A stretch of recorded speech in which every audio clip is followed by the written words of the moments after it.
Assalamualaikum warahmatullahi wabarakatuh.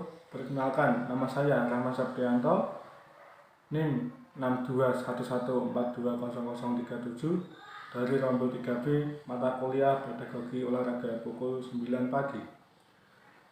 Di sini saya akan menjelaskan tentang klasifikasi pembelajaran secara sederhana. Apa saja yang akan dibahas pada kali ini?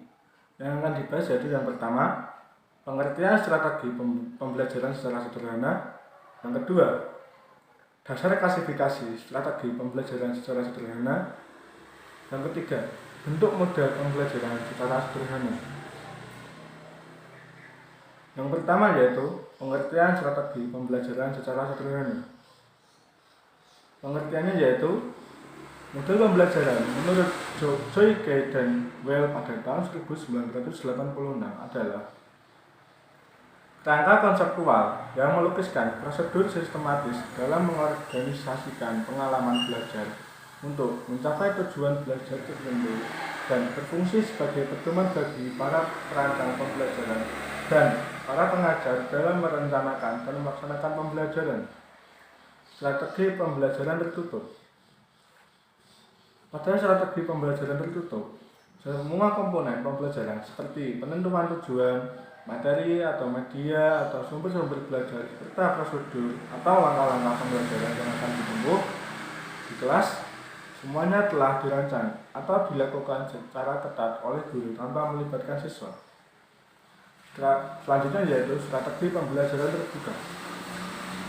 Pada strategi pembelajaran terbuka, siswa diberi peluang atau kesempatan untuk memberikan urunan dalam merancang atau menentukan komponen-komponen pembelajaran termasuk dalam menentukan prosedur atau langkah-langkah pembelajaran sementara pembelajaran berlangsung. Materi yang kedua yaitu dasar klasifikasi strategi pembelajaran secara sederhana. Dasar klasifikasi adalah kriteria atau titik tolak yang digunakan untuk mengolah sesuatu. Pengaturan guru dan siswa. Pengaturan guru, strategi pembelajaran oleh guru dan tim guru. Yang kedua, hubungan guru dan siswa. Di sini terdapat dua, yaitu yang pertama, strategi pembelajaran tatap muka adalah pembelajaran di mana guru dan siswa berada dalam satu ruangan dengan interaksi pembelajaran. Yang kedua, strategi jarak jauh adalah pembelajaran di mana guru dan siswa tidak berada dalam suatu ruang kelas, sehingga interaksi pembelajaran menggunakan media. Pengaturan siswa. Yang pertama yaitu strategi pembelajaran individual, yaitu pembelajaran yang diorganisir secara individual. Yang kedua, strategi pembelajaran kelompok kecil, yaitu pembelajaran di mana siswa atau siswi diorganisir dalam kelompok kecil. Yang ketiga, strategi pembelajaran klasikal, yaitu pembelajaran di mana jumlah siswa diasumsikan memiliki usia dan kemampuan yang relatif sama, dikumpulkan dalam satu kelas. Selanjutnya yaitu pengolahan pesan. Peranan guru mengolah pesan. Ada dua yaitu, yang pertama strategi ekspositorik, yaitu strategi pembelajaran yang lebih berorientasi pada guru. Dalam arti, semua peran pembelajaran telah diolah dalam bentuk barang jadi oleh guru untuk selanjutnya disampaikan kepada murid. Yang kedua, strategi heuristik merupakan strategi pembelajaran yang menghendaki siswa untuk lebih aktif dalam proses pengolahan pesan-pesan belajar. Proses pengolahan pesan.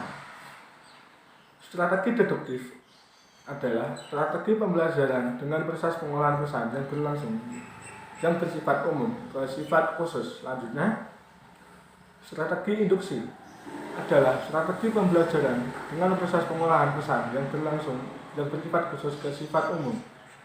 Yang ketiga yaitu struktur peristiwa belajar mengajar. Berdasarkan struktur peristiwa pembelajaran dapat dibedakan atas pembelajaran tertutup dan pembelajaran terbuka. Selanjutnya yaitu tujuan pembelajaran. Tujuan pembelajaran menurut Robert Dewey pada tahun 1984 dibagi. Yang pertama, informasi verbal, yaitu kemampuan untuk mengakari kembali secara verbal pengetahuan yang telah dimilikinya. Yang kedua, kecakapan intelektual menunjukkan kepada kemampuan untuk berhubungan dengan lingkungan hidup. Yang ketiga, strategi kognitif menunjukkan kepada kemampuan proses belajar dan mengolah proses berpikir. Yang keempat, keterampilan motorik menunjuk kepada kemampuan untuk melakukan rangkaian gerak-gerik jasmani. Sikap dan nilai menunjukkan kepada kemampuan internal sangat berperan dan untuk bertindak.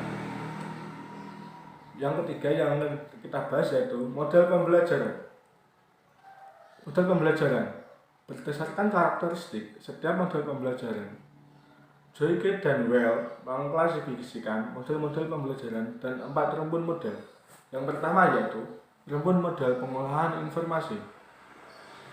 Model ini menekan pada peserta didik agar memilih kemampuan untuk memproses informasi sehingga peserta didik berhasil dalam belajar adalah yang memiliki kemampuan dan memproses informasi. Terdapat 7 model pembelajaran yaitu yang pertama pencapaian konsep, yang kedua berpikir induktif, yang ketiga latihan penelitian, yang keempat pemandu awal, yang kelima memorisasi, yang keenam pengembangan intelek, yang ketujuh penelitian ilmiah.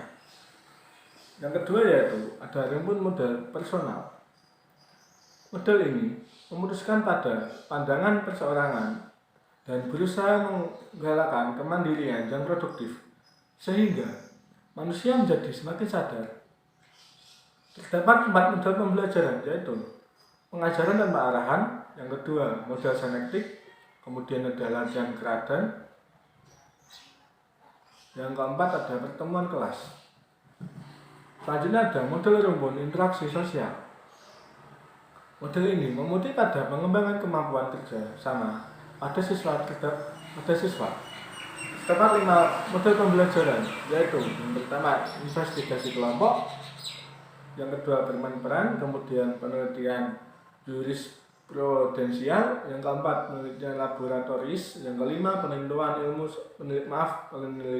ilmu sosial, yang keempat ada rumpun model sistem perilaku.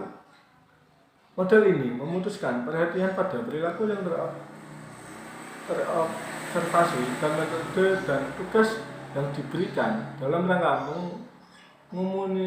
mengomunikasikan keberhasilan. Terdapat 5 model pembelajaran yaitu model tuntas, yang kedua pembelajaran langsung, yang ketiga belajar kontrol diri, yang keempat latihan pengembangan keterampilan dan konsep, yang kelima latihan asertif. Kesimpulan di atas dapat disimpulkan strategi pembelajaran secara sederhana adalah pengelompokan suatu rangkaian rencana kegiatan dalam pembelajaran sederhana. Peranan guru di sekolah maupun di masyarakat dapat diawali dengan penguasaan kompetensi yang harus dimiliki oleh seorang guru. Terima kasih, sekian dari saya. Jika ada kesalahan baik dalam presentasi ini, perkataan ataupun tulisan, saya mohon maaf. Wassalamualaikum warahmatullahi wabarakatuh.